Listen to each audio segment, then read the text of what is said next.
Gracias a Dios por este nuevo primer día de la semana, esta mañana del día domingo. Hoy domingo 17 de mayo. Y trataremos hoy el tema de la obediencia según Dios. La obediencia desde el punto de vista de la palabra de Dios. Y en la carta a los Romanos capítulo 5, hay un versículo ahí referido a este asunto. Realmente nos ubica directamente en lo que el Señor define por obediencia y por desobediencia. 5:19 de Romanos, dice ahí: porque como por la desobediencia de un hombre los muchos fueron constituidos pecadores, así por la obediencia de uno los muchos serán constituidos justos. Aquí tenemos en un solo versículo, hermanos, sintetizada, diríamos, la tragedia de la humanidad. La gran tragedia de la humanidad y la gran solución para la humanidad. Las dos cosas en un solo versículo. Y todo en el Nuevo Testamento, en el Antiguo Testamento, en la Biblia toda, todo gira en torno a la obediencia y a la desobediencia. En última instancia, todo pasa por ahí. Cuando a Adán, el primer hombre, le fue dado el mandamiento, claro, que todos conocemos, de que había un árbol que ese árbol sí le estaba prohibido comer. El árbol de la sabiduría, de la ciencia, del bien y del mal. Eso lo conocemos bien. De todos los demás árboles podía comer. El único que le estaba vedado era ese. Era el ejercicio de una prueba moral a la cual el hombre tenía que ser sometido.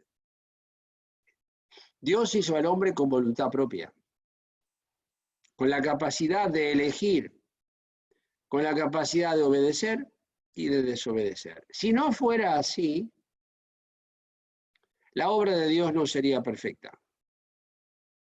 Por eso habrán escuchado o escucharán de que algunos dicen: ¿y si Dios sabía que el hombre iba a pecar, por qué no lo evitó? Lo puede hacer. Y Dios hubiera hecho algo imperfecto, con lo cual no sería Dios. Le dio al hombre esa capacidad, la misma que tenemos nosotros, hermanos, que toda la humanidad tiene. Todas, desde Adán en adelante, todos los hombres y mujeres tenemos el libre ejercicio de nuestra voluntad. Tenemos la libertad de obedecer y la libertad de desobedecer. Y ya está. Y no hay más que eso es todo, hermanos. Todo pasa por ahí. Pero la desobediencia que generalmente se encara con una aplicación a los niños, con una aplicación infantil. Porque parece que los que tienen que obedecer son los niños. Y sí, los niños también. Y los hombres y las mujeres, un poquito mayores que niños, los adolescentes, los jovencitos, los jóvenes, los maduros y los viejos, y los muy viejos, todos, desde el más pequeñito hasta el muy viejo, tenemos que obedecer todos. Y bueno, y ahí viene el gran tema, todo pasa por ahí, hermanos.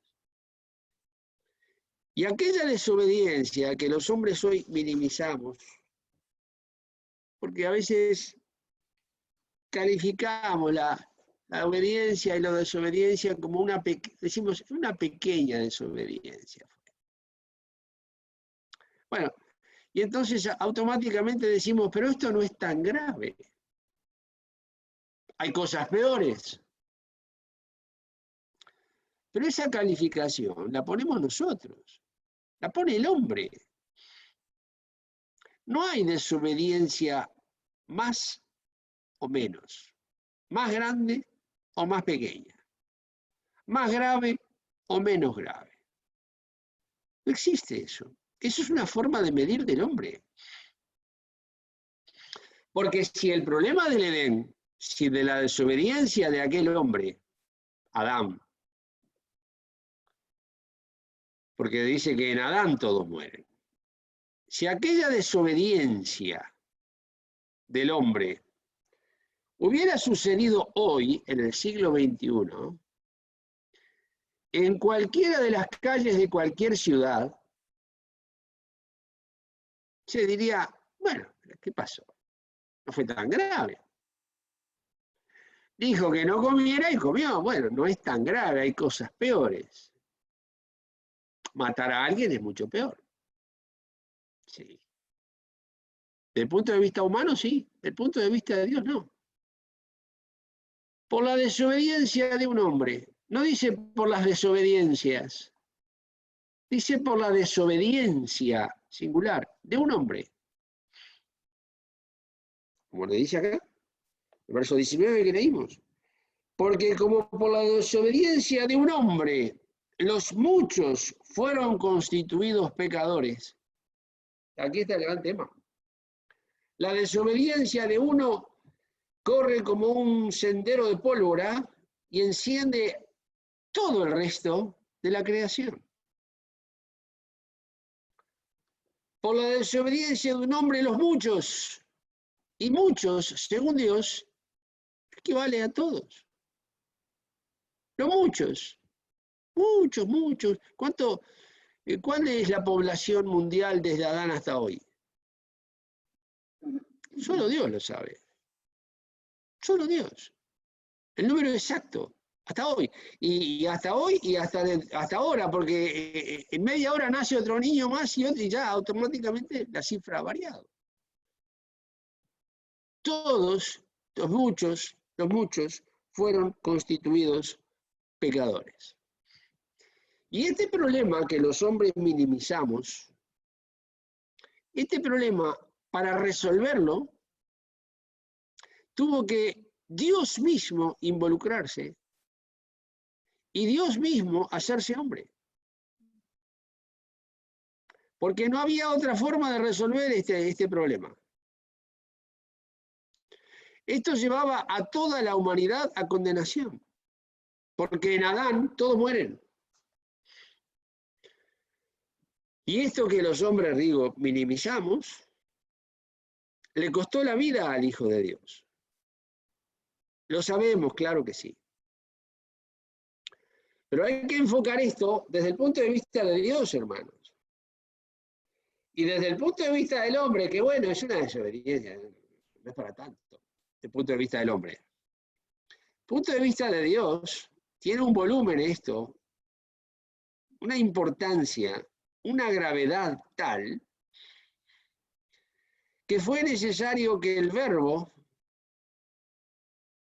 fuera hecho carne y habitara entre nosotros. Porque vino a buscar y a salvar lo que se había perdido.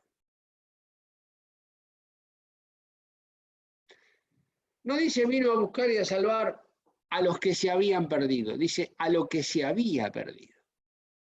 Se había perdido la relación con Dios. Todos fueron constituidos pecadores y como consecuencia todos enemigos de Dios. Se perdió la comunión con Dios, a buscar y a salvar lo que se había perdido. El hombre estaba separado de Dios. Se necesitaba un mediador. Y el único mediador entre Dios y los hombres es el Señor Jesucristo. Y esta es otra de las evidencias de que el Señor Jesucristo es Dios. Porque solo Dios puede ser mediador delante de Dios. Para mediar con Dios, Esto no lo puede hacer ningún hombre y ningún ángel. Porque había que reconstruir una relación rota. Pero una de las partes es Dios, el otro es el hombre. Y entonces, ¿quién media entre Dios y el hombre? Pues alguien que sea Dios y que sea hombre a la vez. Como hombre, al llegarse al hombre, y como Dios, reconstruir esa división insalvable que había. Con lo cual, Dios es espíritu. ¿Cómo llega al hombre? Se hace hombre. Solo Dios puede resolver esto, hermanos. Por eso el cristianismo y la experiencia con Cristo es infinitamente mayor que cualquier religión. El diablo ha hecho una obra maestra con todas las religiones que inventó, desarrolló y estableció en el mundo. Y aparecieron aquellos que intentaron hacer la obra de mediadores entre Dios y los hombres.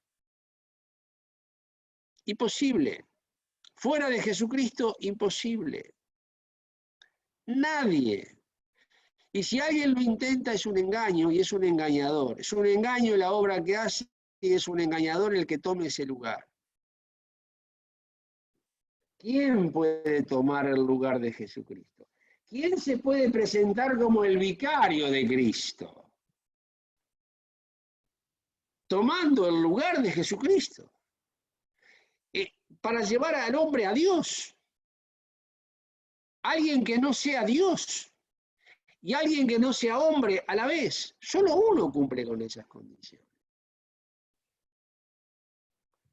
Esto es sabido de nosotros. Esto lo sabe la iglesia. La iglesia de Jesucristo estoy hablando. La iglesia según el Nuevo Testamento. Lo sabe. Pero se ha, diríamos, minimizado algo o mucho el concepto y la experiencia de la obediencia.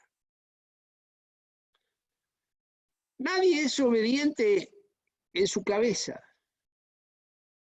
Nadie es obediente en sus labios. La obediencia va acompañada de hechos y va la vida toda en la obediencia. Sí, van los pensamientos, van los dichos, pero van los hechos. Ahí está el gran problema. Que aún el Señor Jesús denunció a los religiosos de aquellos días porque le dijo, bien profetizó de vosotros el profeta Isaías, porque este pueblo de labios me honra. De acá. Señor, Dios, aleluya, gloria a Dios y no sé cuántas cosas más. Dale, se lee, se canta y se lee. Precioso. Y no digo que no haya de cantar, sí hay que cantar, porque el Salmo 100 dice, cantad alegres a Dios, habitantes de toda la tierra. Pablo le dice a la iglesia en el Nuevo Testamento, cantando en vuestros corazones al Señor, hablando entre vosotros con salmos, himnos y canciones espirituales. No puede faltar los cánticos. Pero lo que no puede ser solamente cánticos. No está mal el presentar la palabra de Dios, porque eso lo hacían también los religiosos en los días del Señor. Eran doctores de la ley. Pero este pueblo de labios me honra, pero su corazón, dijo, está lejos de mí. Así lo dijo el Señor Jesús. Lo que decía Isaías, y lo sigue diciendo. Entonces, el gran tema de la obediencia, hermanos, requiere que Dios se haya involucrado para resolver este drama. Y esto es algo tan solemne, hermanos, que lleva todo el tiempo, lleva toda la vida para meternos en este asunto. La desobediencia fue tan grande, no pequeñita, que comió lo que tenía que comer. No. La desobediencia fue tan grande que se precisó una obediencia mayor que esa desobediencia. La desobediencia de Adán hizo que se necesitara la obediencia del hombre Dios en absoluta perfección para resolver ese problema. A veces decimos que, bueno, que el Señor Jesucristo murió por nosotros. ¿Y es verdad? Claro que sí, obviamente. Sí, claro que murió por nosotros. Pero el que murió en la cruz, también. Pero muchos murieron en una cruz también en aquellos días. Muchos murieron en una cruz. Pero nunca nadie salvó a nadie fuera del Señor Jesús. La muerte en la cruz tiene sentido y tiene razón de ser porque fue obediente hasta la muerte y muerte de cruz. La muerte sola no resuelve nada, porque si no hubiera sido obediente y hubiera muerto después, no hubiera servido absolutamente para nada, porque hubiera muerto un desobediente. ¿Sí? La obediencia no se arregla con desobediencia, ni con palabras, ni con que estoy arrepentido. Bien, sí, muy bien. Sí, gracias a Dios.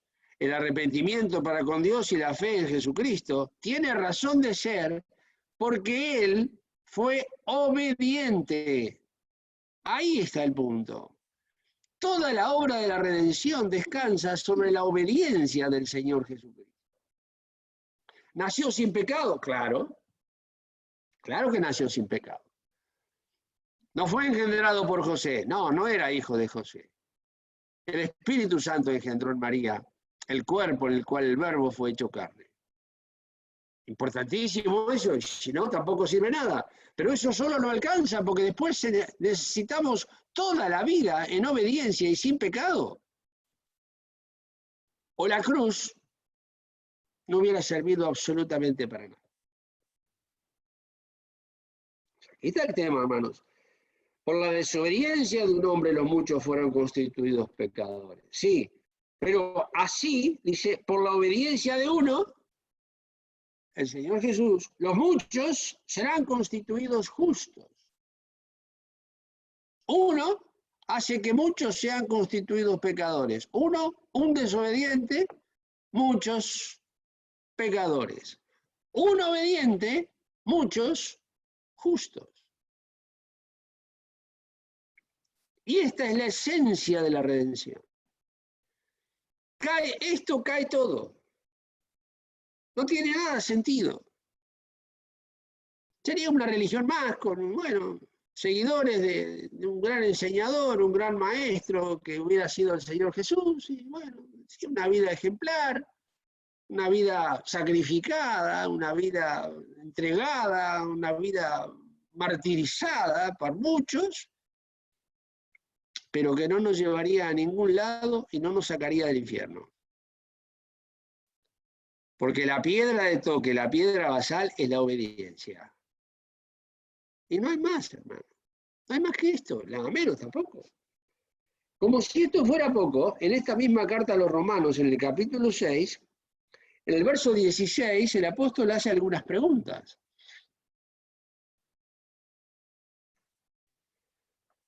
6:16 de Romanos. ¿No sabéis, pregunta aquí, que a quien os prestáis vosotros mismos por siervos para obedecer, sois siervos de aquel a quien obedecéis, o del pecado para muerte, o de la obediencia para justicia? Una pregunta. ¿No sabéis? En última instancia, a la luz de Romanos 6:16, el hombre siempre resulta obediente a algo o a alguien. Porque o es obediente al pecado para muerte, cuando se presta a pecar, está obedeciendo al pecado. O es obediente al pecado para muerte, o es obediente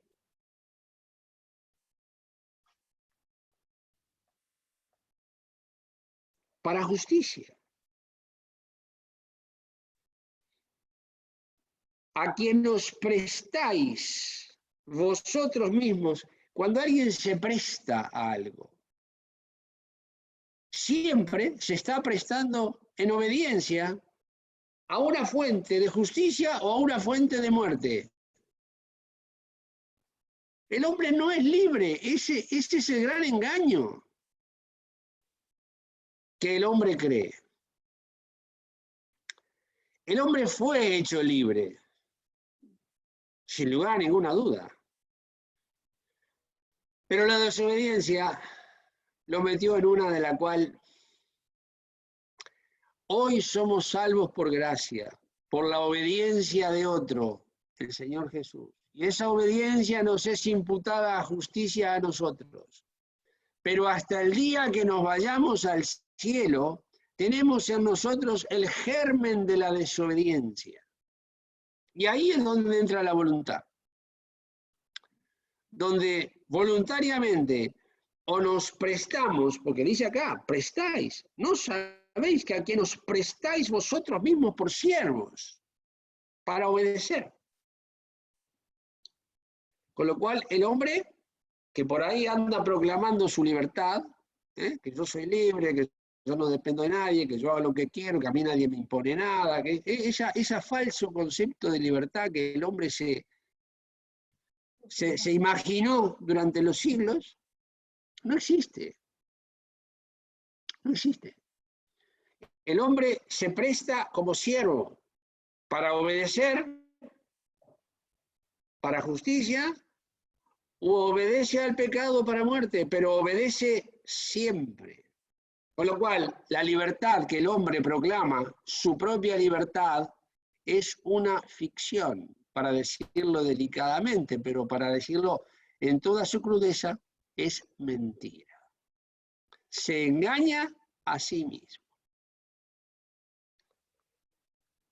Fuera del Nuevo Testamento no existe la libertad.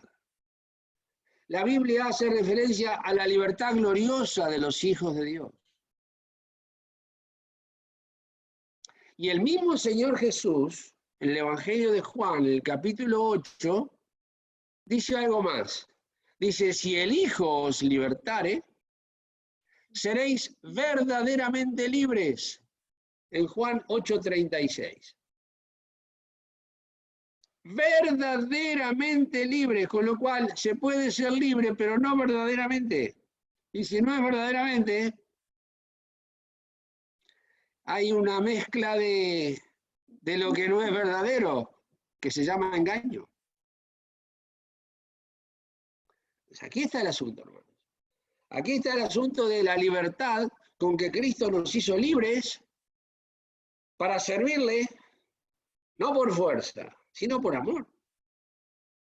El pecado no nos hace servir en libertad, por amor, no, es por fuerza. El pecado es un amo que no perdona, con todas sus consecuencias, que termina obedeciendo al pecado para muerte.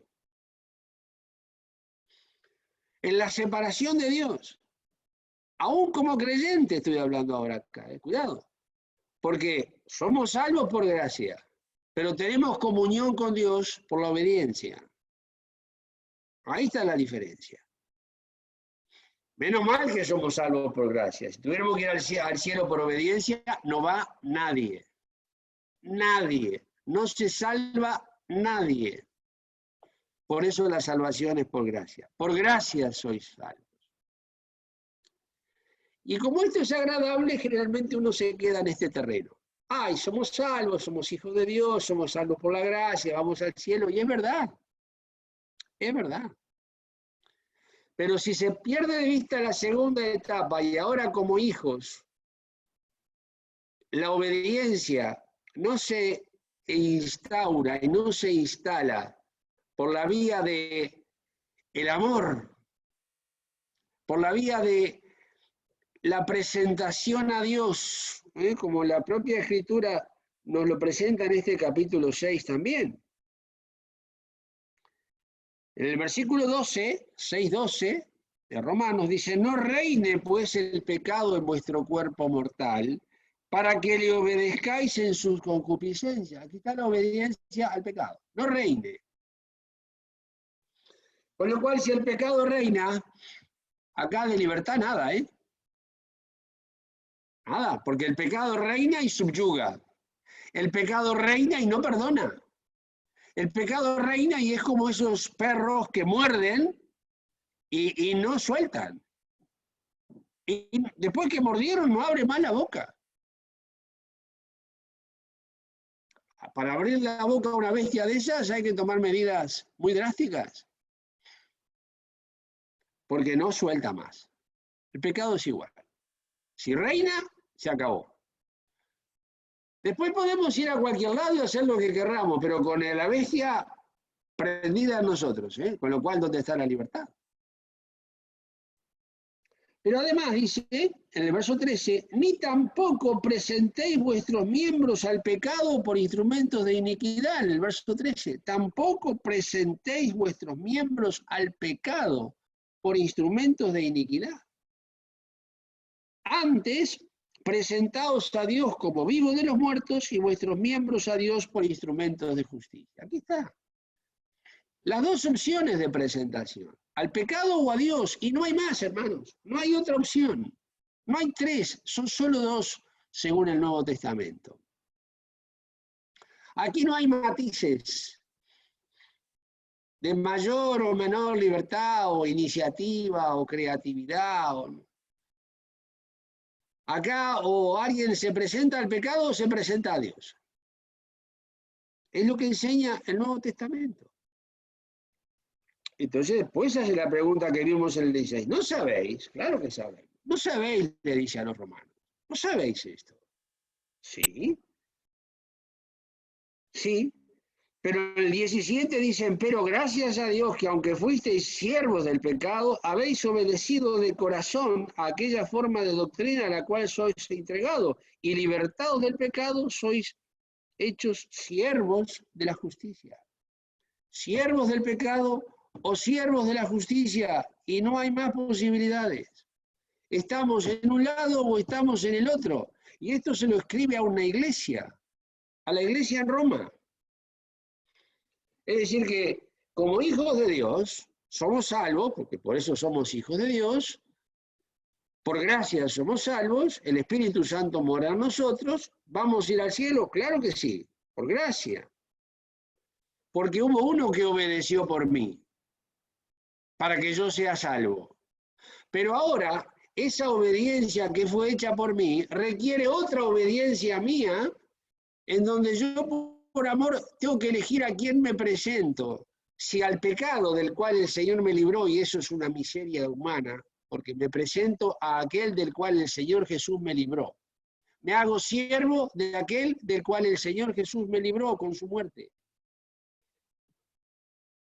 Y vivo una vida de miseria, porque puedo ser un hijo de Dios viviendo una vida de miseria. Es una tragedia. O de lo contrario, sí, siervos de la justicia, pero siervos siempre.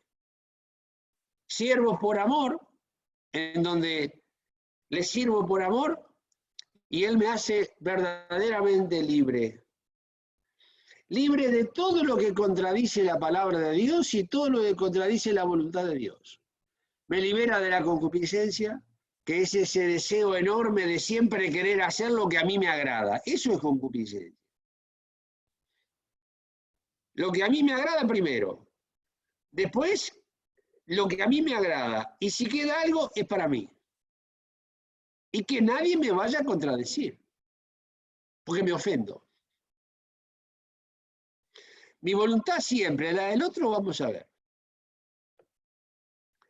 Y si se hace la del otro antes que la mía, tenemos un problema. Porque al final, ¿quién es él para hacer lo que él siempre quiere? Que se haga siempre lo que quiero yo, que ahí está bien, pero que no se haga lo del otro, porque si se hace lo del otro, hacemos siempre lo que quiere el otro.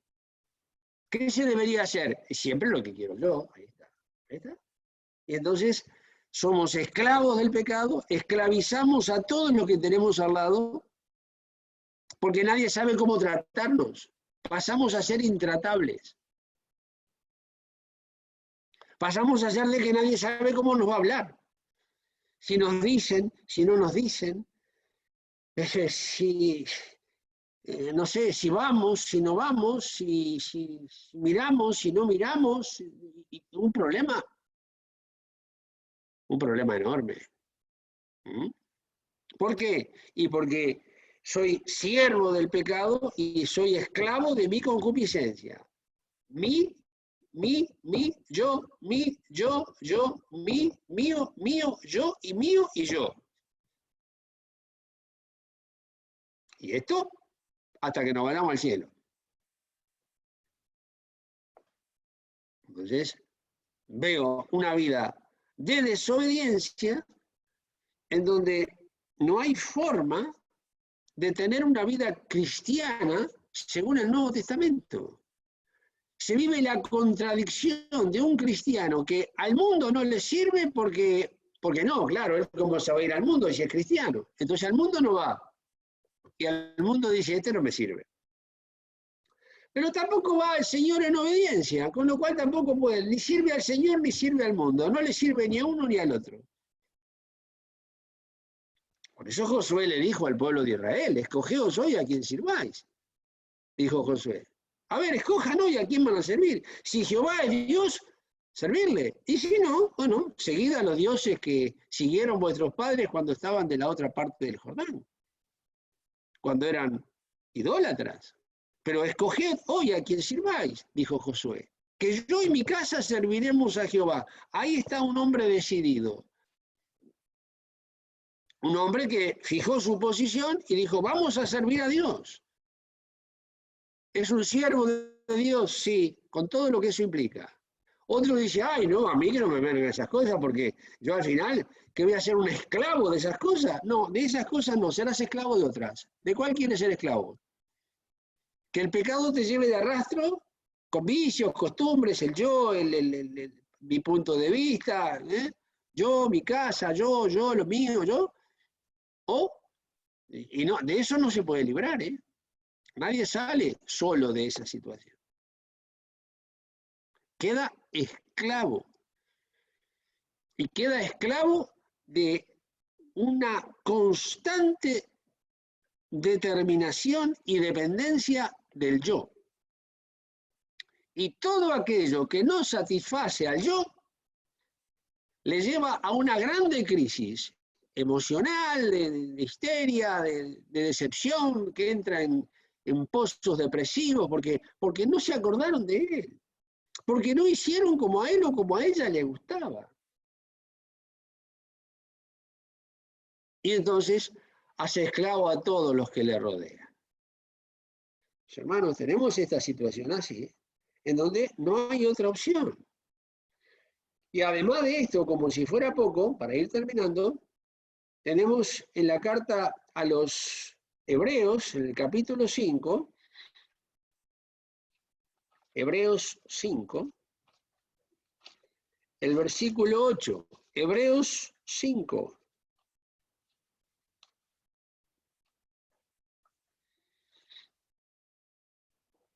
Y este es uno de los textos más sublimes y más delicados de todo el Nuevo Testamento.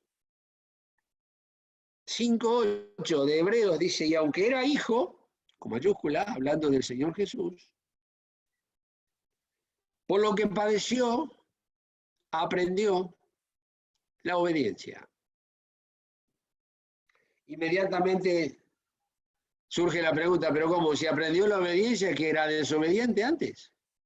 No. Entonces, ¿qué quiere decir? ¿Cómo que aprendió la obediencia? Claro, porque es por la vida de la experiencia. La enseñanza de Dios siempre es experimental. Por supuesto, con su Hijo también. Con el hombre Jesús de Nazaret también. Entonces, cuando dice aprendió la obediencia, quiere decir que por la vía de la experiencia constante de obediencia, se aprende la obediencia. sin que faltara en una vez, porque entonces se hubiera hecho desobediente una vez y cae como redentor, no puede redimir a nadie. Por una vez que hubiera sido desobediente nomás. Una desobediencia, igual que Adán. Por la desobediencia de un hombre vino todo lo que vino. Entonces, la constante experiencia de obediencia que le llevó a un padecimiento. Está el padecimiento por ser obediente, pero está también el padecimiento por ser desobediente. ¿Cuál queremos elegir? Se va a padecer de las dos maneras, ¿eh? El padecimiento por la desobediencia es lejos de Dios. Ahí no hay comunión con Dios. Ahí no hay socorro de Dios. El padecimiento por obediencia lleva a la comunión con Dios, al crecimiento, a la santificación y a que Dios nos pueda usar y ser verdaderamente libres por la obediencia a Dios. Nosotros tenemos acá al Señor Jesús, aunque era hijo. Porque decían, claro, como era el hijo de Dios. No. Tuvo que aprender la obediencia por la constante experiencia de la obediencia. Obediente, obediente, obediente, obediente, obediente, obediente y obediente. Como dice en la carta a los Filipenses, fue obediente hasta la muerte, hay una coma, y muerte de cruz. Porque si le quitamos la coma en ese texto, vamos a leerlo, hermanos. Filipenses 2. Filipenses capítulo 2, después de Efesios. En el capítulo 2, verso 8 de Filipenses, dice, y hallado en la condición como hombre, se humilló a sí mismo, Filipenses 2:8, se humilló a sí mismo, hecho obediente hasta la muerte. Pero hay una coma ahí. Y muerte de cruz. El Señor Jesús en la cruz murió una sola vez. Una vez. No moría todos los días en la cruz. Murió una sola vez en la cruz. Pero fue obediente hasta la muerte, todos los días hasta la muerte de su propia voluntad. Y eso lo habilitó a la muerte de cruz. Porque llegó a la muerte de cruz siendo obediente. Cada día obediente hasta la muerte. Coma. La coma separa todos los días de su vida del día del Gólgota, del Calvario. Ahí está el mundo. Por eso dice, fue hecho obediente hasta la muerte. No dice fue obediente, fue hecho obediente.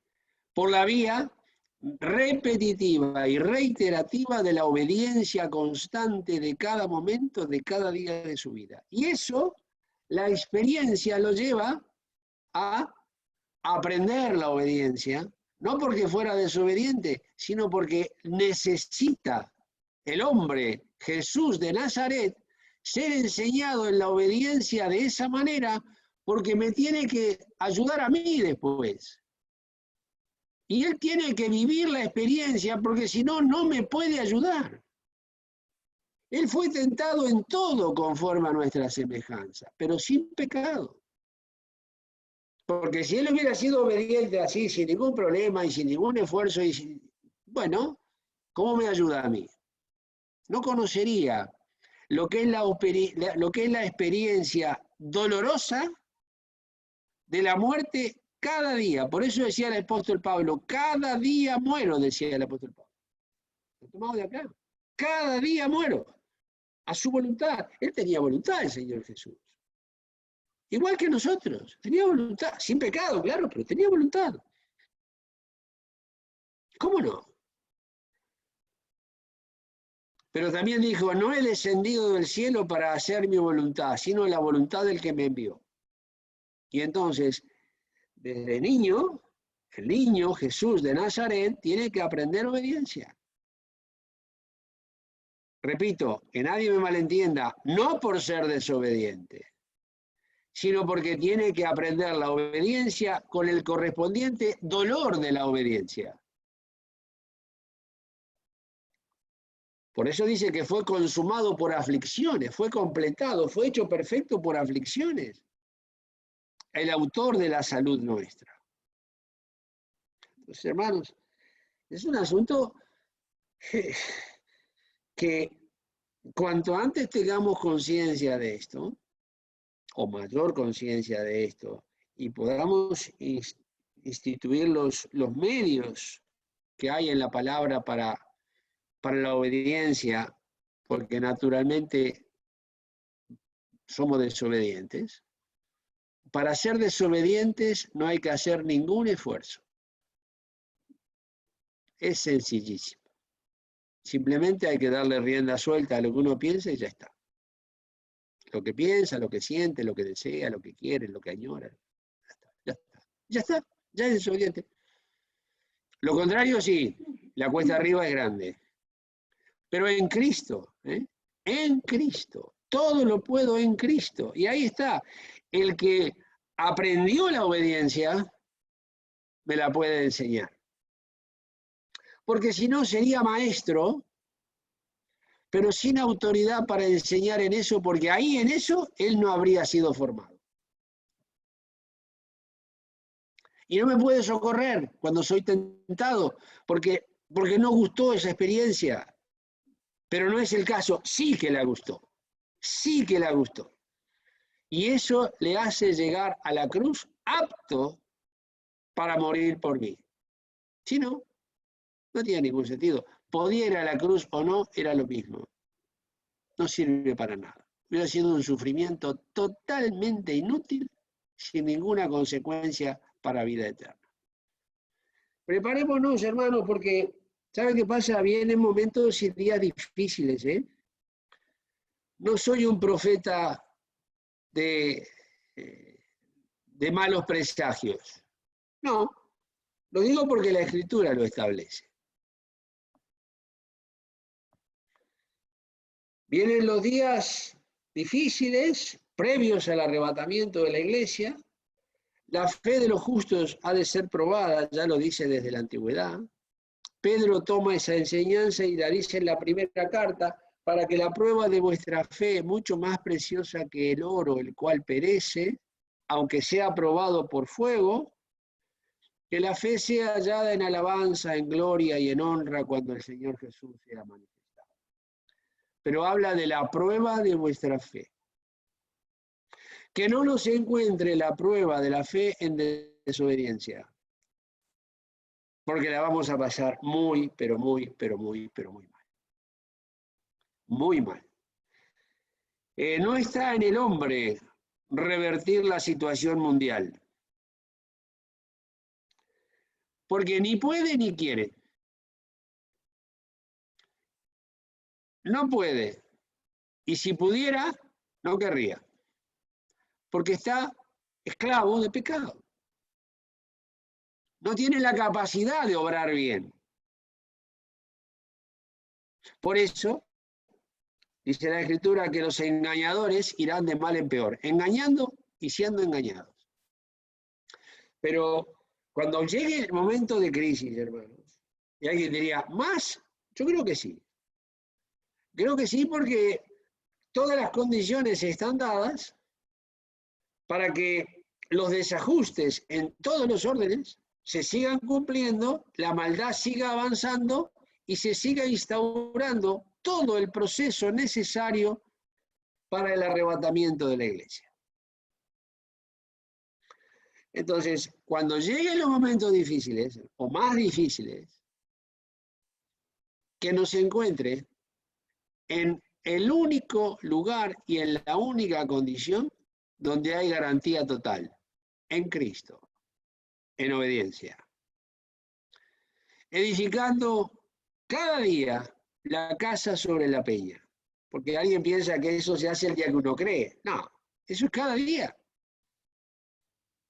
Y no sobre la arena movediza. Porque dice el Señor Jesús, afirma, no dice vendrían, dice vendrán. vientos, soplarán vientos, vendrán los ríos que se desmadrarán, y el agua y el viento dará con ímpetu en la casa, y caerá o no caerá según donde esté fundada. Si está fundada sobre la peña, que es Cristo, no caerá. De lo contrario, caerá, y dice, y será grande la ruina.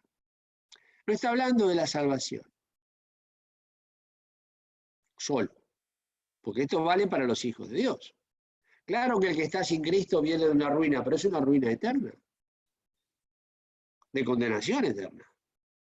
La salvación no se pierde, pero sí se puede perder lo que es la comunión con Dios, hermanos, y se puede perder todos los beneficios que la Escritura establece de una obediencia sobre la base de una persona que es Cristo. Cuidado con estas cosas, porque después vienen los por qué, y cómo, y por qué, y no entiendo, y por qué sucede, y porque el mundo está puesto en maldad. No lo perdamos de vista. Primera de Juan 5:19, ese texto está ahí y seguirá estando siempre, porque en ninguna parte dice que fue mejorado el mundo. Dice que está puesto en maldad. Ya está. Y si está puesto en maldad, ¿qué se puede esperar, hermanos? ¿Alguien va a tener la ingenuidad de esperar que el mundo va a proveer alguna solución para que esto mejore? No, no tiene la capacidad de proveerlo el mundo, no está capacitado para eso. Responde al Dios de este siglo, a Satanás. Y como dije el otro día, hermanos, no perdamos de vista, estamos en territorio enemigo. Y es buena y una gran ingenuidad pretender que en el territorio enemigo, el enemigo nos ayude en algo. No, no, de ninguna manera. De ninguna manera. En el mundo tendréis aflicción. Juan 16:33. Tendréis aflicción. La sentencia está. Me lo dijo 2000 años antes. No me puede tomar de sorpresa ahora. ¿Qué puedo esperar? Nada. Nada. Entonces, ¿de quién puedo esperar? Todo del Señor y de la palabra de Dios. Y fuera de ahí, nada, hermanos. Nada. Nada. Cuanto antes lo aprendamos, menos dolores de cabeza nos vamos a llevar. Cuando yo empecé a trabajar, uno me dijo, nunca pongas el corazón en la empresa. Siempre la cabeza. Nunca el corazón. Porque es la mejor manera de no desilusionarte. Y era así, era así. Entonces, en el mundo estamos, bueno, sí, tenemos que trabajar, tenemos que estudiar, tenemos que ir, venir, sí, sí, perfecto, todo bien, pero nunca el corazón ahí, no, porque donde estuviere vuestro tesoro, allí estará vuestro corazón. Entonces, hermanos, sobre esta base, la base de la obediencia, se edifica una casa espiritual, un sacerdocio santo, una casa para la gloria de Dios, para ser morada de Dios en espíritu, como le dice Pablo a los Efesios. Y no es más que esto, hermanos. O servimos a la obediencia, a la justicia, o servimos al pecado para muerte. Y no es más. Que Dios os bendiga, firme, que se esfuerce, nos aliente a todos y nos preparemos porque estamos en medio de una batalla, y en la batalla no es un lugar de descanso ni de paseo, ¿no? Es un lugar que hay que enfrentar las cosas como son, de acuerdo a la palabra y en el poder del Señor. Dios os bendiga, hermanos, y adelante en Cristo. Amén.